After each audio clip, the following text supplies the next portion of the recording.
Vegetables കഴിക്കാൻ മടിയുള്ള നമ്മുടെ കുഞ്ഞുങ്ങൾക്ക് പോലും ഏറ്റവും ഇഷ്ടപ്പെടുന്ന കട്ട്ലറ്റാണ് നമ്മുടെ ചീര കട്ട്ലറ്റ്. ഇത് ഒരു നല്ല സമീകൃത ആഹാരമാണ്. പൊട്ടറ്റോയുടെയും ചീരയുടെയും മുട്ടയുടെയും എല്ലാം ഗുണം ഒന്നിച്ച് കുഞ്ഞുങ്ങളിലേക്ക് ചെല്ലാനായിട്ട് നമുക്ക് ഇത് ഈസി ആയിട്ട് ഉണ്ടാക്കി കൊടുക്കാവുന്നതാണ്. നിങ്ങൾ എല്ലാവരും ഇത് ട്രൈ ചെയ്യണം. എൻ്റെ ഈ റെസിപ്പി നിങ്ങൾക്ക് ഇഷ്ടപ്പെട്ടിട്ടുണ്ടെങ്കിൽ നിങ്ങൾ ലൈക്ക് ചെയ്യണം, ഷെയർ ചെയ്യണം. പുതിയ വീഡിയോസ് നിങ്ങളിലേക്ക് വരാനായിട്ട് നിങ്ങൾ സബ്സ്ക്രൈബ് ചെയ്യണം.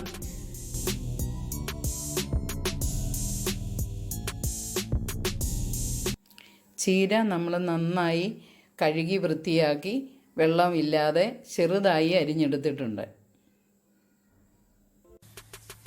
സാധാരണ വലിപ്പമുള്ള 3 സവാള എടുത്തിട്ടുണ്ട്. ഒരു 4 പച്ചമുളക്, 6 അല്ലി വെളുത്തുള്ളി, ഒരു ചെറിയ പീസ് ഇഞ്ചി, ഒരു 4-5 തണ്ട് കറിവേപ്പില എല്ലാം കൂടെ നമ്മൾ മിക്സ് ചെയ്ത് ചോപ്പ് ചെയ്തെടുത്തതാണത്. നമുക്ക് ആവശ്യമായ മസാലകൾ: മഞ്ഞൾപ്പൊടി വേണം, കുരുമുളക് പൊടി, ഗരം മസാലപ്പൊടി. ഇനി നമുക്ക് ചീനച്ചട്ടി ചൂടാക്കി എണ്ണ ഒഴിക്കുക. അതെല്ലാം വഴറ്റിയെടുക്കാൻ ആവശ്യമായ എണ്ണ ഒഴിച്ചു കൊടുക്കും. എണ്ണ ചൂടായി. ഇനി നമുക്ക് പച്ചമുളക്, ഇഞ്ചി, വെളുത്തുള്ളി, കറിവേപ്പില ഇതിൻ്റെ എല്ലാം കൂടെയുള്ള ആ കൂട്ട് വഴറ്റിയെടുക്കും.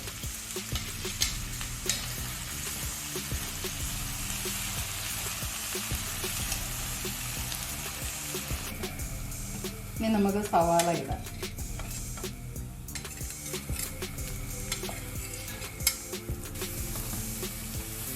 നമ്മൾ ഈ സവാളയും പച്ചമുളകും ഇഞ്ചിയും കറിവേപ്പിലയും വെളുത്തുള്ളിയും എല്ലാം നമ്മൾ ചോപ്പറിനകത്ത് അരിഞ്ഞത് കൊണ്ട് നല്ല ഫൈനായിട്ട് ഒരേ വലിപ്പത്തിൽ നമുക്ക് അരിഞ്ഞ് കിട്ടും. അപ്പം നമ്മുടെ സാധനങ്ങളെല്ലാം പെട്ടെന്ന് തന്നെ വഴന്ന് കിട്ടും. പല വലിപ്പം ആകുമ്പോഴാണ് നമ്മൾ പിന്നെ ലേറ്റ് ആകേണ്ടി വരുന്നത്. ഇത് നമുക്ക് ഈസി ആയിട്ട് തന്നെ വളരെ വേഗം തന്നെ എല്ലാം വഴന്ന് കിട്ടും. ഇതിനാവശ്യമായ ഉപ്പിട്ട് കൊടുക്കുക.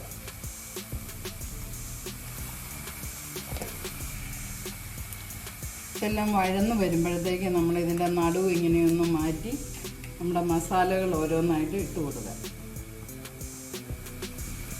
ഞാൻ ഒരു ടീസ്പൂണാണ്, 1 ടീസ്പൂൺ കുരുമുളക് പൊടി ഇടുക, 1 ടീസ്പൂണ് ഗരം മസാലപ്പൊടി,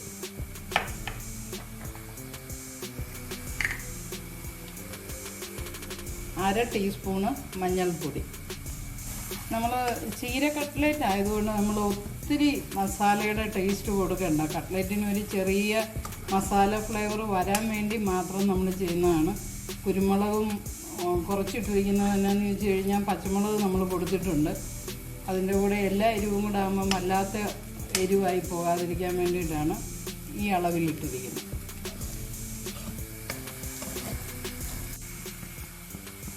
നമ്മുടെ മസാലയുടെ പച്ചച്ചുവ മാറിക്കഴിഞ്ഞു. ഇനി നമുക്ക് അരിഞ്ഞു വെച്ച ചീര ഇട്ട് കൊടുക്കാം.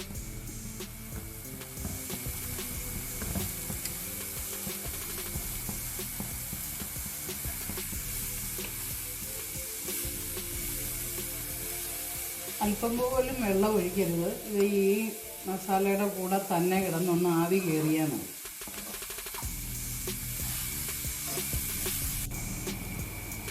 ഞാൻ ചീര മൂടി വെച്ചൊന്നും വേവിച്ചിട്ടില്ല. ഒരു 3-4 മിനിറ്റ്, അതിൽ കൂടുതൽ വേണ്ട. നമ്മുടെ ചീര നന്നായിട്ട് ആവി കയറി വെന്തിട്ടുണ്ട്. ഇനി നമുക്ക് എണ്ണയിലിട്ട് വറക്കുമ്പോഴത്തേക്ക് ബാക്കിയും കൂടെ വെന്ത് നന്നായിട്ട് കിട്ടിക്കോളും. ഇത് ഒത്തിരി അങ്ങ് വെന്ത് അളിഞ്ഞു പോകാനായിട്ട് അനുവദിക്കരുത്. ഈ സമയം നമുക്ക് നമ്മുടെ പൊട്ടറ്റോ സ്മാഷ് ചെയ്തിട്ട് കൊടുക്കുക. 3 പൊട്ടറ്റോ, നമ്മൾ ഒരു മീഡിയം സൈസിലുള്ള 3 പൊട്ടറ്റോയാണ് എടുത്ത് പുഴുങ്ങി സ്മാഷ് ചെയ്തതാണിത്. അതിട്ട് കൊടുക്കുക. എന്നിട്ട് നന്നായിട്ട് മിക്സ് ചെയ്യുക.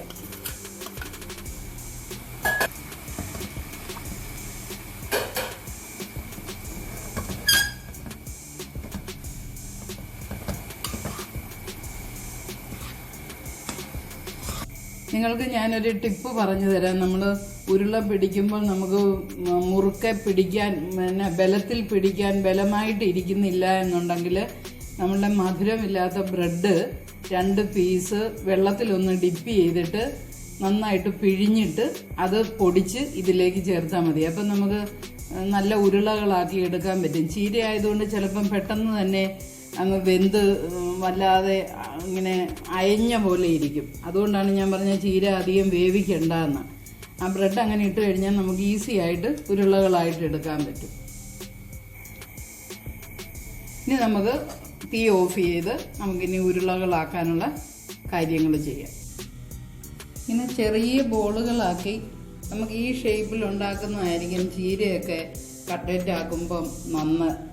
എന്താണെന്ന് ചോദിച്ചു കഴിഞ്ഞാൽ നമ്മൾ ഒത്തിരി പരത്തി കഴിഞ്ഞാൽ ചിലപ്പം പൊട്ടിപ്പോകാൻ ചാൻസ് ഉണ്ട്. ചെറിയ ചെറിയ ബോൾസ് ആക്കി എടുക്കുകയാണെങ്കിൽ നന്നായിട്ട് നമുക്ക് വറുത്തെടുക്കാൻ പറ്റും.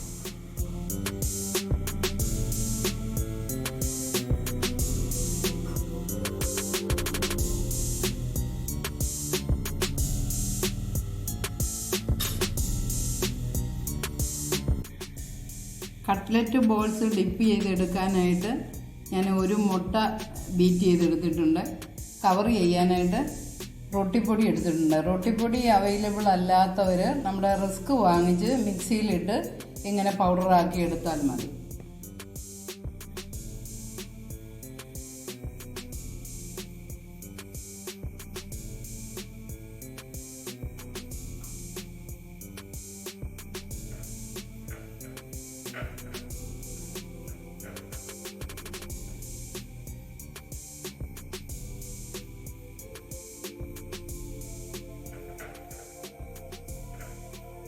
നമ്മുടെ ചീര ആയതുകൊണ്ട് നമ്മൾ റൊട്ടിപ്പൊടി നന്നായിട്ടൊന്ന് കവർ ചെയ്തോണം. അല്ലെങ്കിൽ ചിലപ്പോൾ അതിൻ്റെ അയവ് കൊണ്ട് ചിലപ്പോൾ എണ്ണയിലേക്ക് ഇടുമ്പം പൊട്ടിപ്പോകും. അതുകൊണ്ട് റൊട്ടിപ്പൊടി നന്നായിട്ട് കവർ ചെയ്യും. ബീഫ് കട്ട്ലറ്റ് ഉണ്ടാക്കിയപ്പോഴും ഞാൻ പറഞ്ഞിരുന്നു, നമ്മളിങ്ങനെ മുട്ടയും റൊട്ടിപ്പൊടിയുമായിട്ട് ഡിപ്പ് ചെയ്യുമ്പം 2 കൈ ഉപയോഗിക്കുകയാണെങ്കിൽ നമ്മുടെ റൊട്ടിപ്പൊടി വെറുതെ വേസ്റ്റ് ആകാതെ പോകും. ഒരു കൈ കൊണ്ട് നമ്മൾ മുട്ടയിൽ ഇങ്ങനെ ഡിപ്പ് ചെയ്തിട്ട് റൊട്ടിപ്പൊടിയിലേക്ക് ഇട്ടിട്ട് അടുത്ത കൈ കൊണ്ട് അത് കവർ ചെയ്യുകയാണെങ്കിൽ നമ്മുടെ ഈ കയ്യിൽ മുട്ടയുടെ അത് മുങ്ങിപ്പോയി ഈ റൊട്ടിപ്പൊടി മുഴുവൻ ഈ വിരലെ പിടിക്കാതെ നമുക്ക് ഈസി ആയിട്ട് റൊട്ടിപ്പൊടി ഇതിനെ കവർ ചെയ്തെടുക്കാൻ പറ്റും.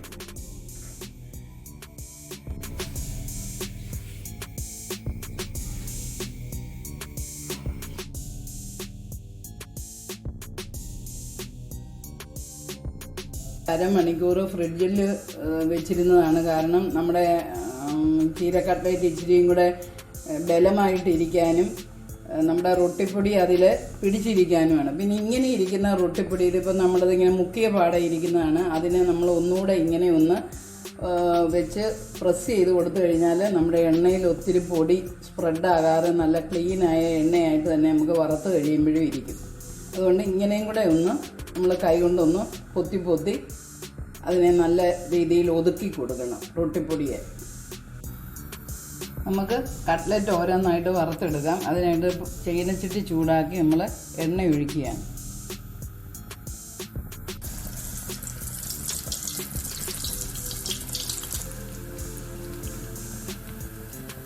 നമ്മളിങ്ങനെ ഇത് ഇങ്ങനെ ഉണ്ടാക്കി ഈ പരുവത്തിൽ തന്നെ നമുക്ക് സ്റ്റോർ ചെയ്ത് ഫ്രിഡ്ജിൽ ഒരു 3-4 ദിവസം ക്ലിം ഫിലിം കൊണ്ടോ അല്ല ഏതെങ്കിലും ഒരു പ്ലാസ്റ്റിക് ഡബ്ബയ്ക്കകത്തോ ഇട്ട് അടച്ചു വെച്ചിരുന്നാൽ നമുക്കിഷ്ടം അനുസരണം നമുക്ക് എടുത്ത് വറുക്കുകയോ അല്ലെങ്കിൽ ഗസ്റ്റ് വരുമ്പോഴത്തേക്ക് പെട്ടെന്നൊരു സ്നാക്സായിട്ട് വറുത്തെടുക്കാനോ ഒക്കെ ആയിട്ട് സാധിക്കും. ഇത് ഒരു 3-4 ദിവസം അങ്ങനെ ഇരുന്നാലും ഒന്നും കേടാകത്തില്ല. ഈ ചീരയുടെ ആയതുകൊണ്ട് പെട്ടെന്ന് മൂത്ത് കിട്ടും. നല്ല കെയർഫുള്ളായിരിക്കണം. ഇങ്ങനെ ഒന്ന് ഇളക്കി കൊടുത്ത് പെട്ടെന്ന് അതിൻ്റെ ബ്രൗൺ കളറാകുമ്പോഴത്തേക്ക് നമ്മൾ കോരിക്കണം.